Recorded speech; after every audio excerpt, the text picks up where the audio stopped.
the state are exhausting every option to find 25-year-old Sydney Sutherland. We're working every aspect that we can think of. According to Jackson County Sheriff David Lucas, Sutherland was last seen around 2:30 on this county road near her home.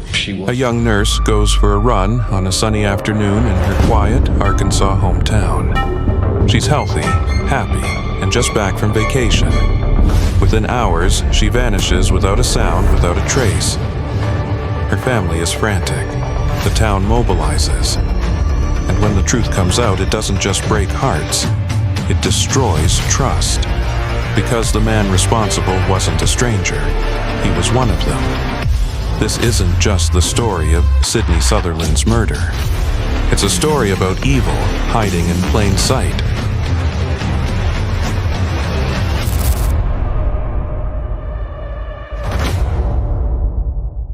On August 19th, Sydney laced up her shoes for a jog. She'd already been to the gym that morning, but running was her thing. It cleared her mind. She lived with her boyfriend Alex. He was home that day. Around 2:30 p.m., a UPS driver saw Sydney jogging along State Highway 18. That was the last confirmed sighting. Hours passed, no texts, no calls, no Snapchats. Alex called her mom, Maggie. She hadn't heard from her either. Panic set in quickly. Sydney was the kind of person who never went dark, never went off the grid. Within hours, the police were involved. By dawn the next morning, the search was massive. Local sheriff's deputies, state police, U.S. Marshals, even the FBI. Hundreds of volunteers. They searched roads, ditches, fields. Drones flew overhead. People knocked on doors.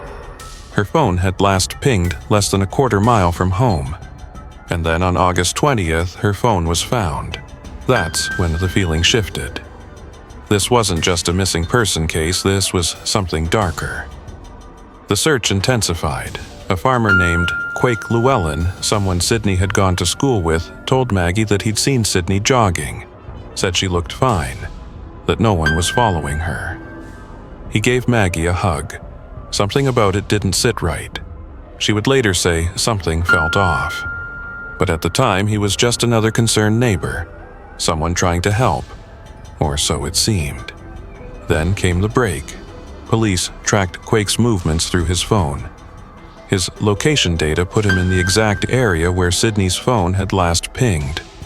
Then her body was found, in a shallow grave, not far from where Quake farmed.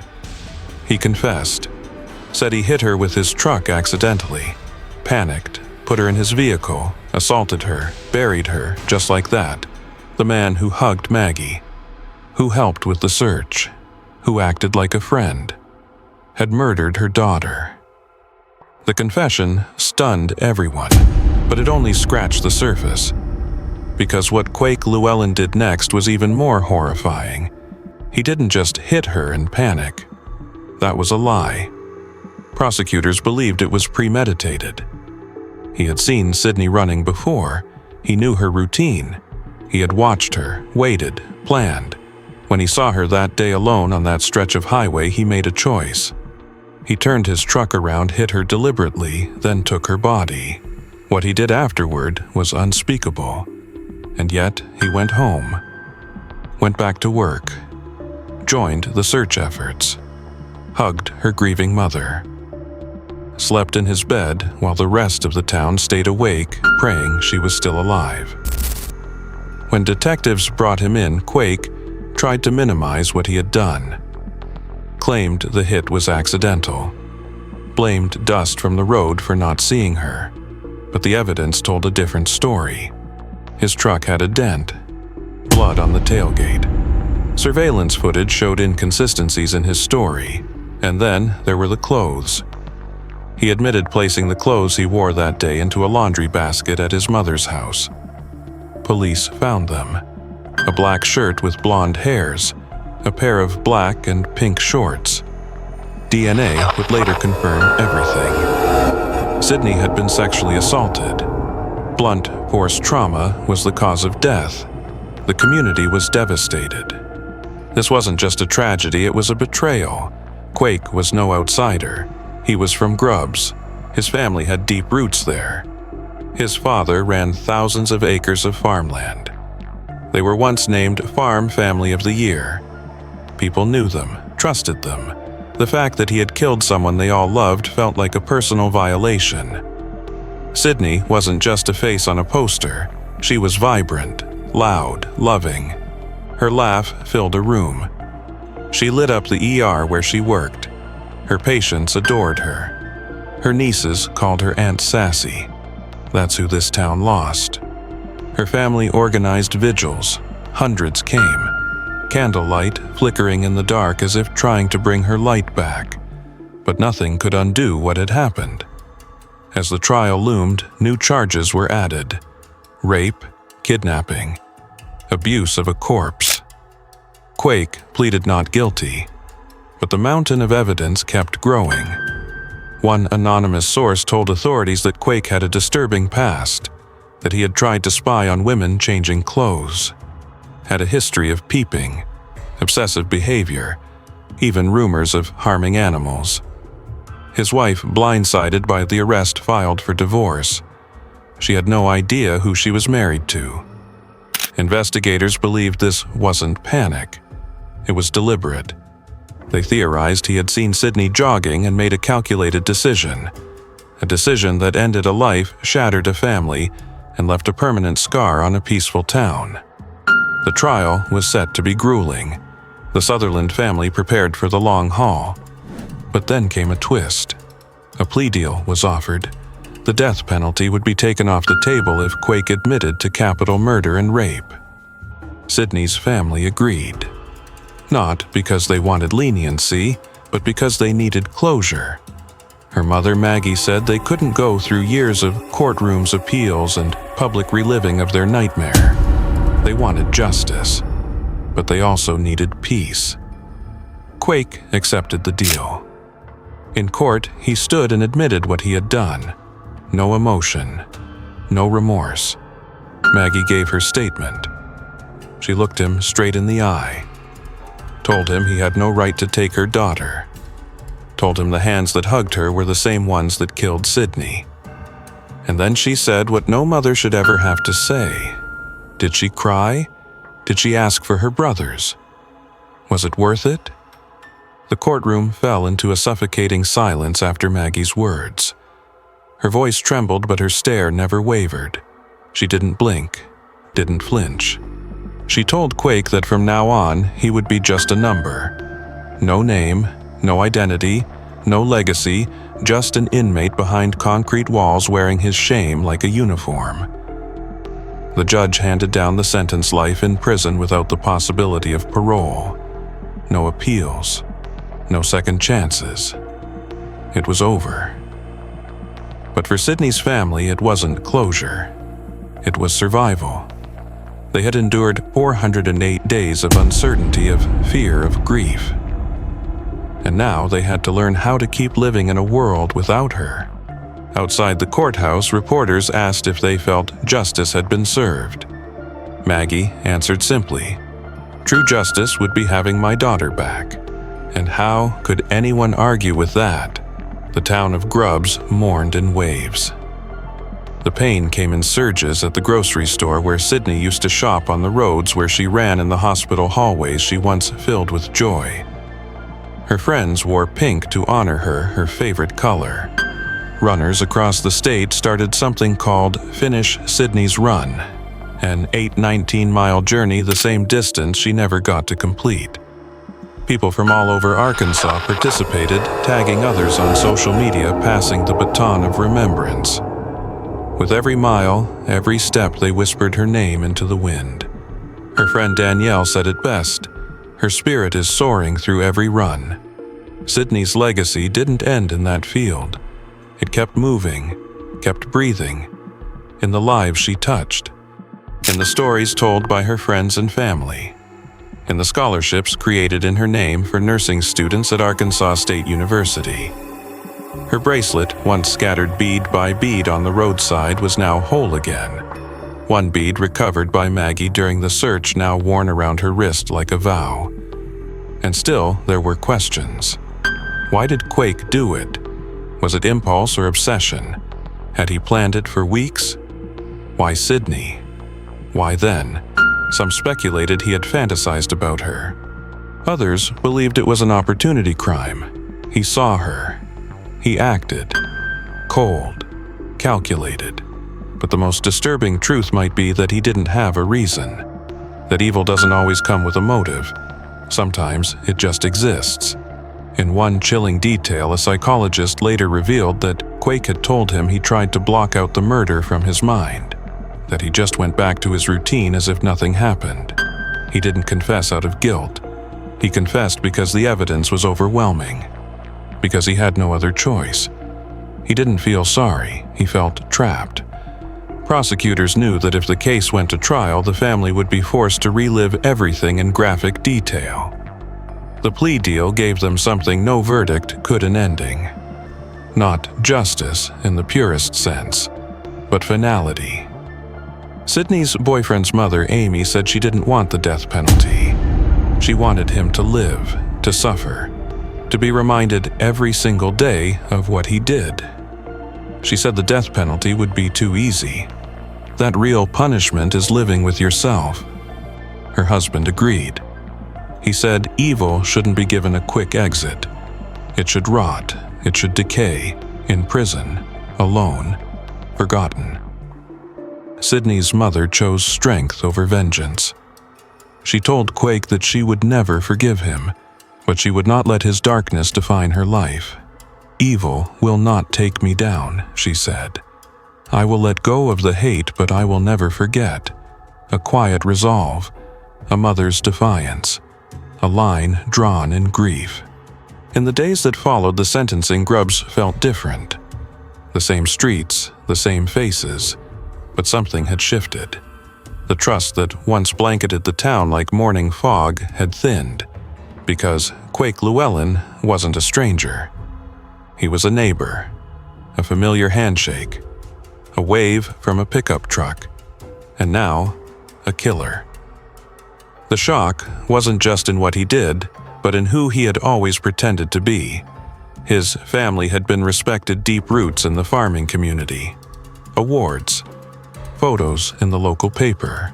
No one had seen this coming. Or maybe they had.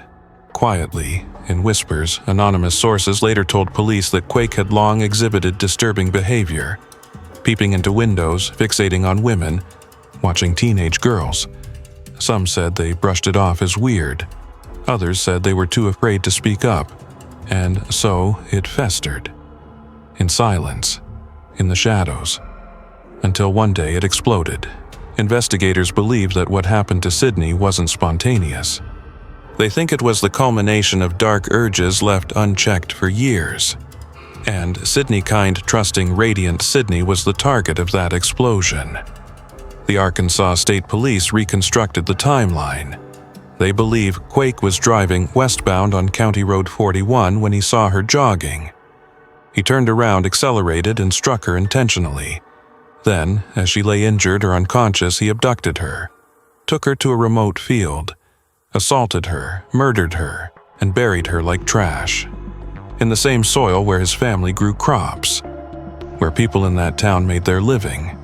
That's where he left her. But the town didn't let her memory die.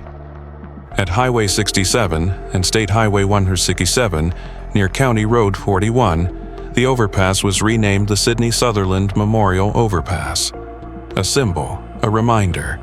Every time someone drives over it, they remember the girl who ran with joy and never made it home. Her family is now working to build a foundation in her name, a scholarship to support future nurses. Because Sydney was more than what happened to her. She was her mother's best friend, her niece's superhero, her boyfriend's light, her community's joy. And even in death, she's saving lives. That's her real legacy. Not the brutality of her final moments, but the beauty of her entire life. Friends of Sydney launched social media campaigns like #FinishSydney'sRun. People from around the country joined in, running the distance, wearing pink, sharing her story. One woman said she ran not just for Sydney, but for every woman who has ever felt unsafe in her own town. For every woman who went for a run and didn't make it home. The symbolism was powerful, because Sydney never got to finish her run, but others would finish it for her. Step by step, by mile. A community moving forward, not forgetting. Her mom, Maggie, still wears the bracelet with the white bead she found during the search. A single bead from a scattered trail. A symbol of holding on, of refusing to let go, of piecing back together something the world tried to shatter. That's the story here. Not just of a crime, but of the resilience that follows. Of a town choosing love over fear. Of a mother choosing strength over hate. And of a legacy that refuses to be buried. Because the most powerful truth is this: while Quake Llewellyn now rots behind bars, Sydney Sutherland still runs. In memories. In footsteps. In every heart that refuses to forget. The courtroom chapter may have ended, but the conversation around Sydney's case didn't. Across Arkansas and soon across the nation, people were talking. Not just about Sydney, but about how something so horrific could happen in a place so ordinary. There were town halls, self-defense workshops, community meetings. Runners started sharing their live locations with friends. Women in rural towns adjusted their routines. Questions piled up. Why didn't anyone see it coming? Could he have been stopped sooner? What signs were missed, and most haunting of all, how many other Quake Llewellyns are out there hiding in plain sight?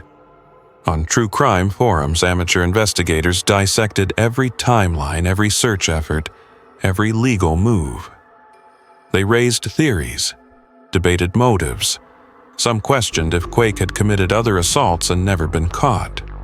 Others dug into psychological profiles, trying to understand what kind of mind could do something so cold and still show up the next day to help search. It was the classic wolf in sheep's clothing. But here's the thing that chilled people to their bones. It wasn't just that he fooled them. It's that he didn't have to try very hard. He was already trusted, already familiar. He blended in. And that made people uneasy. Suddenly, small towns didn't feel so safe. The idea that you knew your neighbors became something people said with a little less confidence. For Maggie, for Sydney's brothers, for Alex, every day after the sentencing was a balancing act. Grief was no longer a wave. It was the air. It filled the house, the spaces where Sydney used to be. The jokes left unsaid. The texts never answered. The void. Her boyfriend Alex struggled publicly. He had shared 4 years of life with her. Inside jokes, future plans, talk of kids. None of that goes away with the sentencing. For him, time didn't move forward. It spiraled. And Sydney's brothers, Sam and Tyler, who had always seen their role as protectors, wrestled with the guilt that was never theirs to carry. They couldn't have known. No one could, but they felt it anyway. In interviews, they admitted that even smiles felt wrong sometimes. Like laughing was a betrayal, like healing meant forgetting. But they were wrong, and eventually they realized that. Healing isn't forgetting. It's remembering better, stronger, with purpose. The Sutherland family began working with victims' advocacy groups. Maggie spoke at events sharing Sydney's story, not as a horror tale but as a reminder this can happen anywhere. And when it does, communities must act, not with paranoia but with awareness, with prevention, with vigilance. They advocated for smarter safety technology, emergency response networks, support systems for families in trauma. Because while Sydney's case was resolved in court, so many others remain unanswered, and Maggie, through her pain, became a voice. For every mother still searching, for every daughter never found. The media came calling again. News channels ran retrospectives on the case. Podcasts revisited it. Documentaries were proposed. Some painted it as a cautionary tale, others leaned into the psychological horror. But Sydney's family made one thing clear: this was not a story about a killer.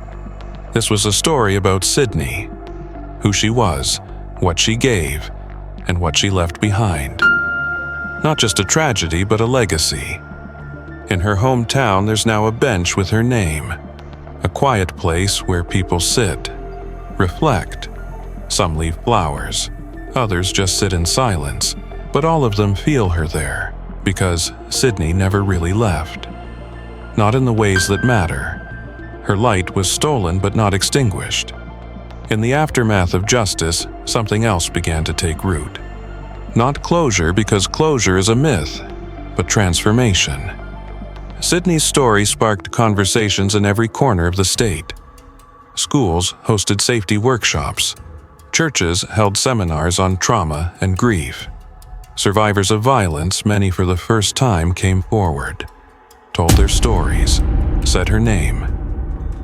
Because Sydney wasn't just a victim, she was a mirror reflecting something bigger.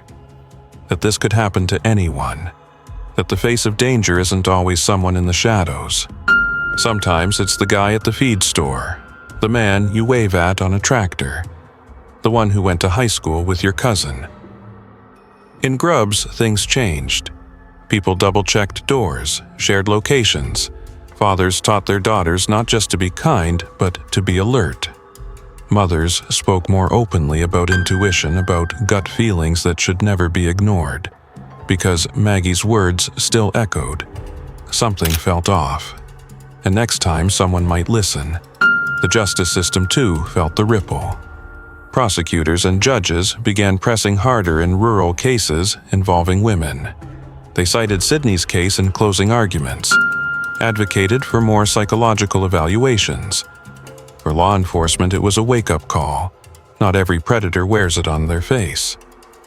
Some smile, some offer help, and some, like Quake Llewellyn, offer hugs while hiding horrors. The plea deal remained controversial. Some wanted the death penalty. Others felt life behind bars was worse.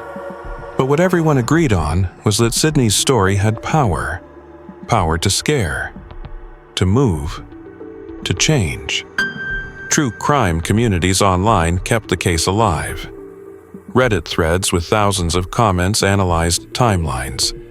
TikTok videos dissected his confession.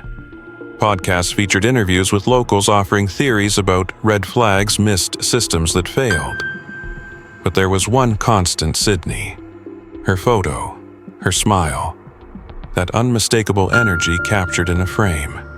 She became a symbol not of fear, but of what's worth protecting. Her scholarship fund grew rapidly.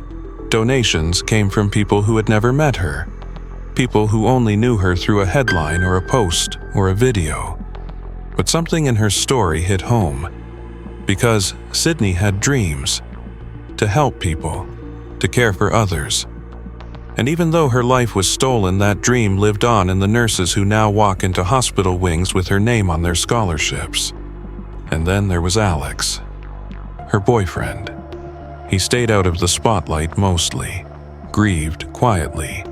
But in one rare interview, he said something that stopped people cold. He said, "Every morning, I still look at the door just for a second, like maybe she'll walk in. That second ruins my whole day. But I wouldn't trade it for anything because it means she's still with me, just for a second." It wasn't poetic, it was real. And that's what this case became. Not just a headline or a cautionary tale, but a very human wound. Raw, visible, felt, across a town, a state, and far beyond. In 2021, the state legislature passed a bill nicknamed Sydney's Law, focused on improving coordination between agencies during missing persons cases in rural areas.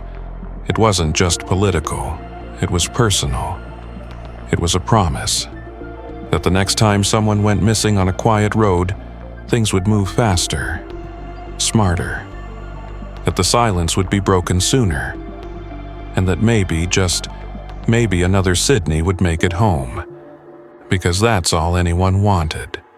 not revenge, just to undo what was done, to rewind time, to change the ending. But since they couldn't, they chose to change the future. Today, Sydney Sutherland's story is still told not in whispers, but out loud. In classrooms, on running trails, on social media, not as a tale of horror but as a warning and, more importantly, as a call to pay attention. Because Sydney was not naive. She didn't put herself in danger. She didn't make a mistake. She was just living, going for a run. On a road she had run 100 times before. The kind of routine that makes you feel safe. The kind of routine predators watch. That's the part that never gets easier for people to hear. That Sydney did everything right, and still, it wasn't enough. That's why her case resonates so deeply. Because it could have been anyone. Any woman, any daughter, any friend. And it reminds us all evil doesn't always wear a mask. Sometimes it smiles. It volunteers to help. It tells you everything looks normal. And sometimes it hugs you while hiding what it's done. That's what Sydney's mother carries with her. Not just the loss, but the memory of that hug. That awful moment when she was comforting the very man who had just buried her daughter. It haunts her. Not because she should have known, but because she trusted. That betrayal doesn't fade. It hardens. It changes how you see the world. But Maggie chose not to let it consume her. She turned her grief into movement, into advocacy, into light. She said once that she wakes up every day and talks to Sydney, tells her what's going on, tells her about the people running in her name, the kids going to nursing school because of her, the pink shirts, the vigils, the foundation. She would have loved this, Maggie says. She would have been right in the middle of it. In a way, she still is. Her friend Melanie put it best. She said Sydney was what every human secretly hopes to be. Kind without needing applause. Loyal without conditions. Fierce when it mattered. And unforgettable, always unforgettable.